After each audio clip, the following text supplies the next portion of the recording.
Hi everybody and welcome back.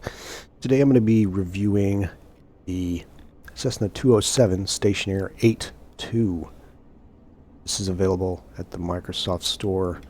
I got it for about $15 about a week ago or so. I think it was on special, I'm not sure.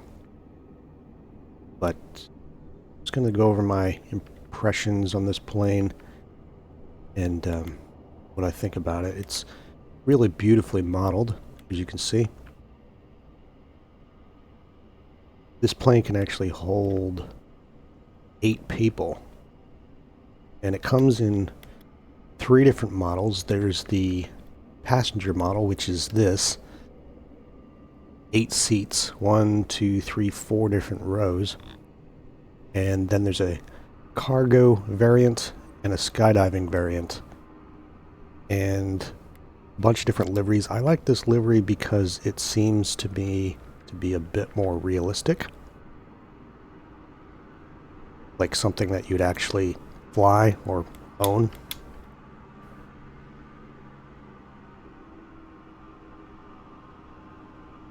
This is the turbocharged version. So it does give you a bit of a boost on takeoff. However, you can't, as far as I can tell, maintain that boost. You just maintain about 30 inches of manifold pressure while you're flying it overall. Here we are in the cockpit. Interesting thing about this plane is you have a basic directional gyro. You don't have horizontal situation indicator. So if you have your gyro drift settings turned on, you're going to have to actually adjust this gyro here to your mag compass every 15 minutes to make sure it's accurate.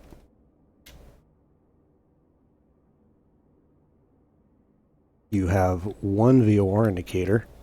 So because you have this GNS 530, you can still fly all the same approaches that you normally could, but you can't do like cross radials or any of that because you only have one VOR indicator, but it still is everything you need. You got a ADF in case you need it, but you've got GPS, so you don't really need this anyway. And you have a basic autopilot. This autopilot's able to do most things that you'll need it to do, and I'll demonstrate that here in a little bit. This is also a manual transponder, so you're going to have to manually switch it on and off, switch it to altitude, and switch it to ground. You just leave it in altitude, that's probably just perfectly fine nowadays.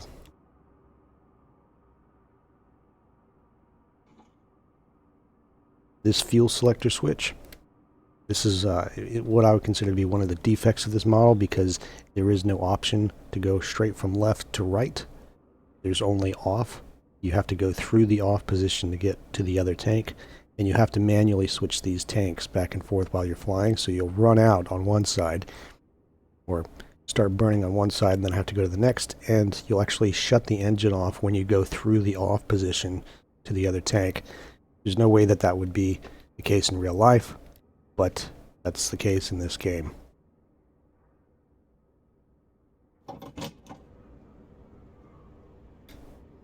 Eight seats in this particular model. And the useful load of this aircraft is actually pretty significant.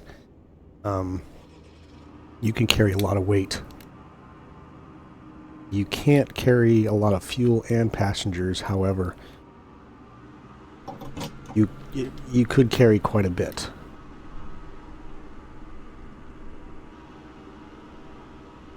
Another thing to keep in mind about this particular aircraft is that when you start loading it up, the tail, because it's longer, gets closer to the ground, and actually you run the risk of a tail strike. So my basic rule of thumb when I'm flying this is that if I can't see the runway, so if I raise my seat all the way up and I can't see the runway, then that means I'm fairly close to tail striking. So just try to make sure that at least when you're raised all the way up in your seat that you can actually see the runway. If not, then your tail might be pretty low. Alright, so just a quick browse of a POH that I found online. Here's some basic speeds that I've found for this airplane. Rotation speed is 52 to 60, VX or best angle of climb 66, best rate of climb 83, and cruise climb I'll usually put this at maybe about 100 or so. Flap extension speed, you could actually put 10 degrees of flaps out to 140. So if you look at the airspeed indicator, you can stick 10 degrees out all the way up here to slow down if you need to, but you cannot go 20 degrees or more until you get to the white arc here, which is 105. Max turbulent air penetration speed is 130. So if you're in turbulence, you don't want to go above 130. Max glide, in case you have an engine failure, is 78, or roughly about 80-ish. And then, I don't know what the approach speed for this aircraft is, however, just a basic 1.3 VSO calculation is 78 knots. So, you approach right around here. This is also your glide speed, in case you have an engine failure. So, yeah. Alright, to start this thing up, first thing we want to do is make sure the fuel's turned on. Obviously it's turned on. Okay. Then we're going to turn the battery and alternator on.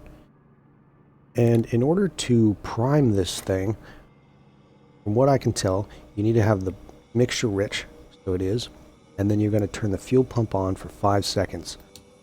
So as you can see, you have fuel pressure now. Just give it a couple seconds or so. Then we're going to turn that off. And then we're going to give it 50% power. Turn our beacon on. I'm going to do a clear prop. And then turn our mags to the start position. And then bring it back down to idle.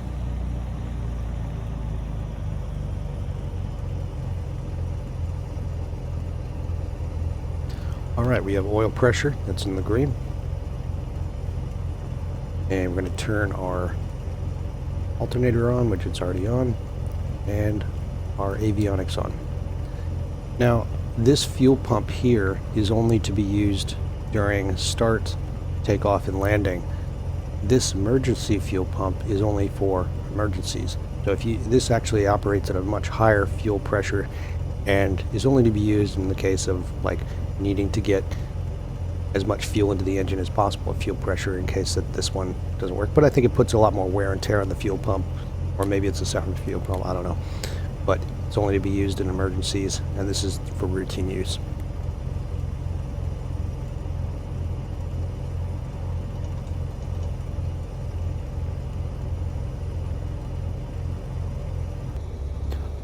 Alright, here we are at Hook Rim.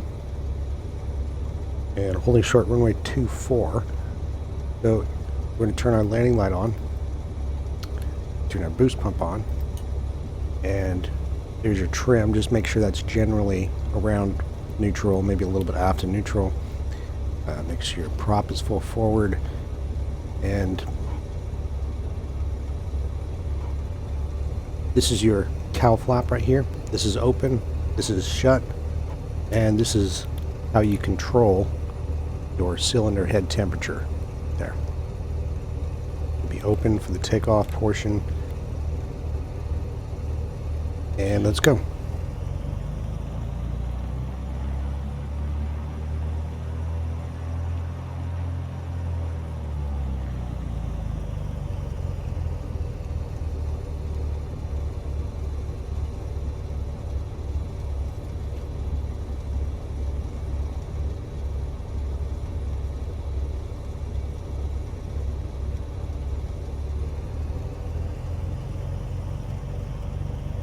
All right.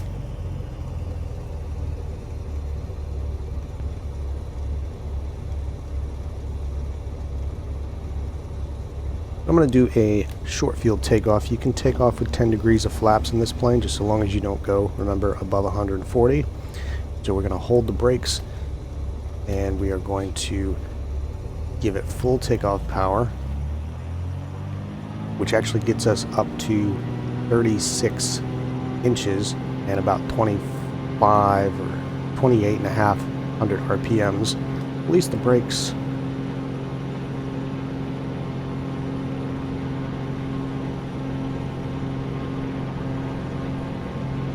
And start rotating about 55.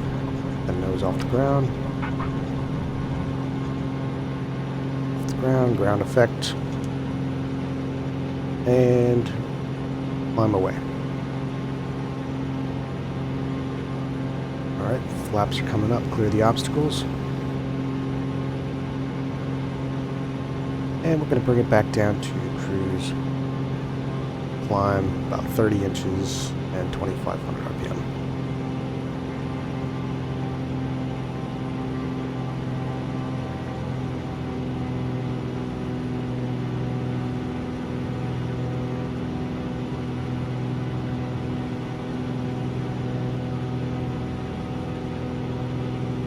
About 700.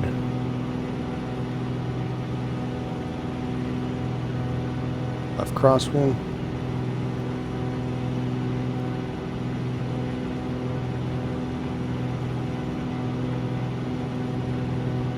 I want to demonstrate the stall characteristics of this aircraft. However, they're fairly violent. It stalls to the left very quickly. Let me do a power on stall really fast. I'm going to picture the nose up till I stall, and I'll show you what I mean. Now, this game doesn't allow you to go into a spin. However, this thing definitely will roll when you're stalled. There it is. You need to make sure you have some altitude under you, because if you don't, yeah, as you can see, I lost at least a couple hundred feet there because this thing rolls to the left very predictably every time I stall it.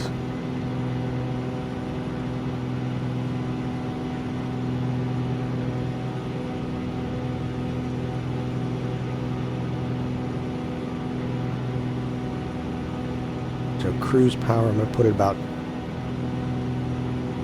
maybe 2,800 RPM, 28 inches and about 2,400 RPMs. And I'm going to maintain about 1,500 feet.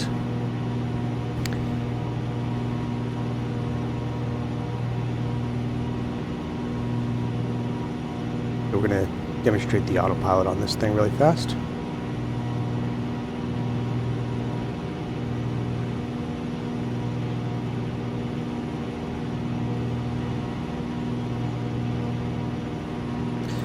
We're going to turn the autopilot on, and we're going to hold 1,500 with altitude and heading. So now it's holding 1,500 feet. However, it's not at 1,500 feet, it's holding altitude. In order to get there, we have to click altitude again, nose down to like 300 feet per minute, and it'll descend down to 1,500 feet and then hold it then. As it approaches, it's going to click off onto altitude mode and hold 1,500 feet. So let's say I want to go up to 2,000 feet, so we're going to go 2,000, click altitude again, nose up, say 1,000 feet per minute, and it's going to go up until it gets to 1,000 feet. Now we want to go outbound for a little bit, so I'm going to go at about a 210 heading. Okay. Let's demonstrate a GPS approach. So we're going to go back to Hoquiam, direct, enter, enter. Okay. And we're going to say procedure, select approach. I want to do the RNAV 06, going back the opposite direction. Then we're going to say vectors, activate. Flight plan. Okay. So holding heading, holding altitude. One thing I will say about this autopilot is it's very wonky in the sense of holding course. It overcorrects a lot. It'll go left of course, and then right of course, and then left of course, and eventually center out, but it's not reliable. So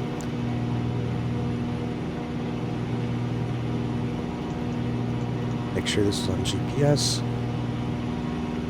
And I'm going to just send it back down to 1,500 feet and go inbound towards the course.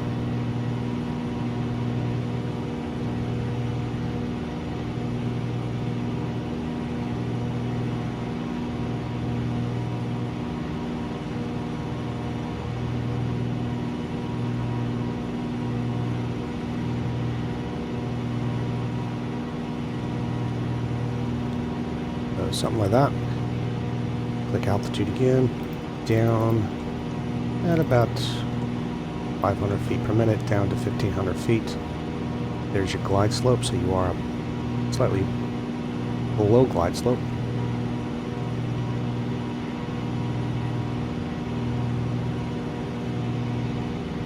And once that's established, we're going to hit approach APR. So it's going to hold your heading, current heading, vertical speed down to 1,500 feet. It's still going down 1,500 feet. It's going to hold 1,500 feet when it gets there. It's going to intercept the approach course when it hits it, and it's also going to intercept the glide slope. So there's a whole bunch of things going on at once. Let's do our cruise checklist because I forgot to do that. So we're going to close the cowl flaps, turn our landing lights off, turn our fuel pump off. And power, I've already set that. Gear, flaps, power, pitch, fuel, and then cruise checklist complete.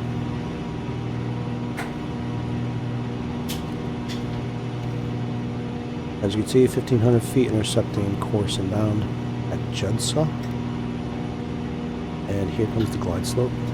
Starting its descent now. We're going to do our before line checklist. Boost pump, alternate air, not applicable. Gas in the false tank. I'm going to switch tanks back to the right. You'll see, shuts the engine off there for a second.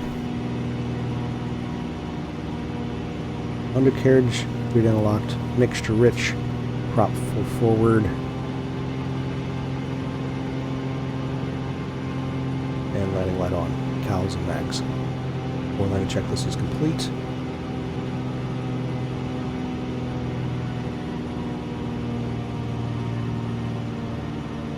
And we are going to give it 10 degrees of flaps. We're below 140.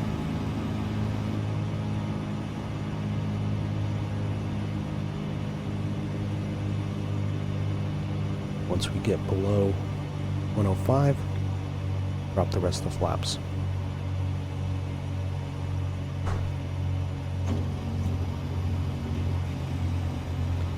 Alright, flaps checks. We're going to maintain about 80 knots.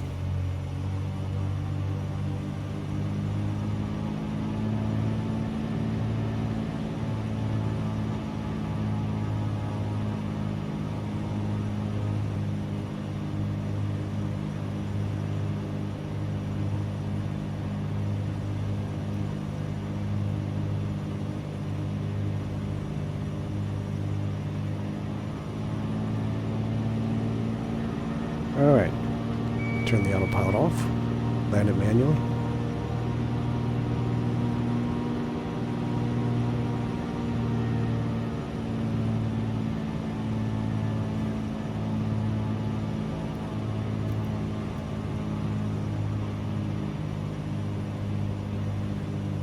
And we're pitching for airspeed, pitching to maintain about 80 knots, and then power for glide slope.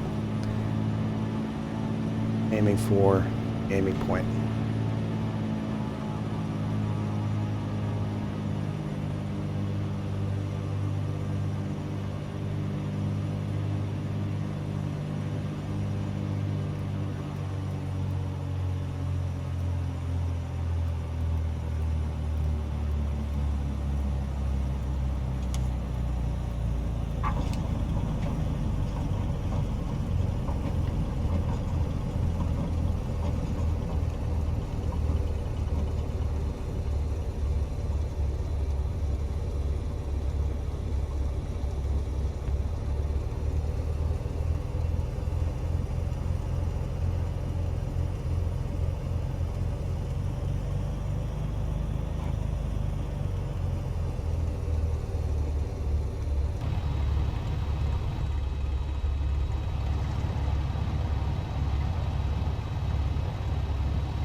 There you have it. Cessna 207 by Carnado. Very nice little plane. I can usually get it in and out of very small strips. Take off in maybe 1,000 feet the most, and then land around 500. If you really want to use the performance takeoffs and landings, you'd probably take it off in 500 or 600 feet and land in a couple hundred feet, maybe 4. So, hope this was useful, and thanks for watching.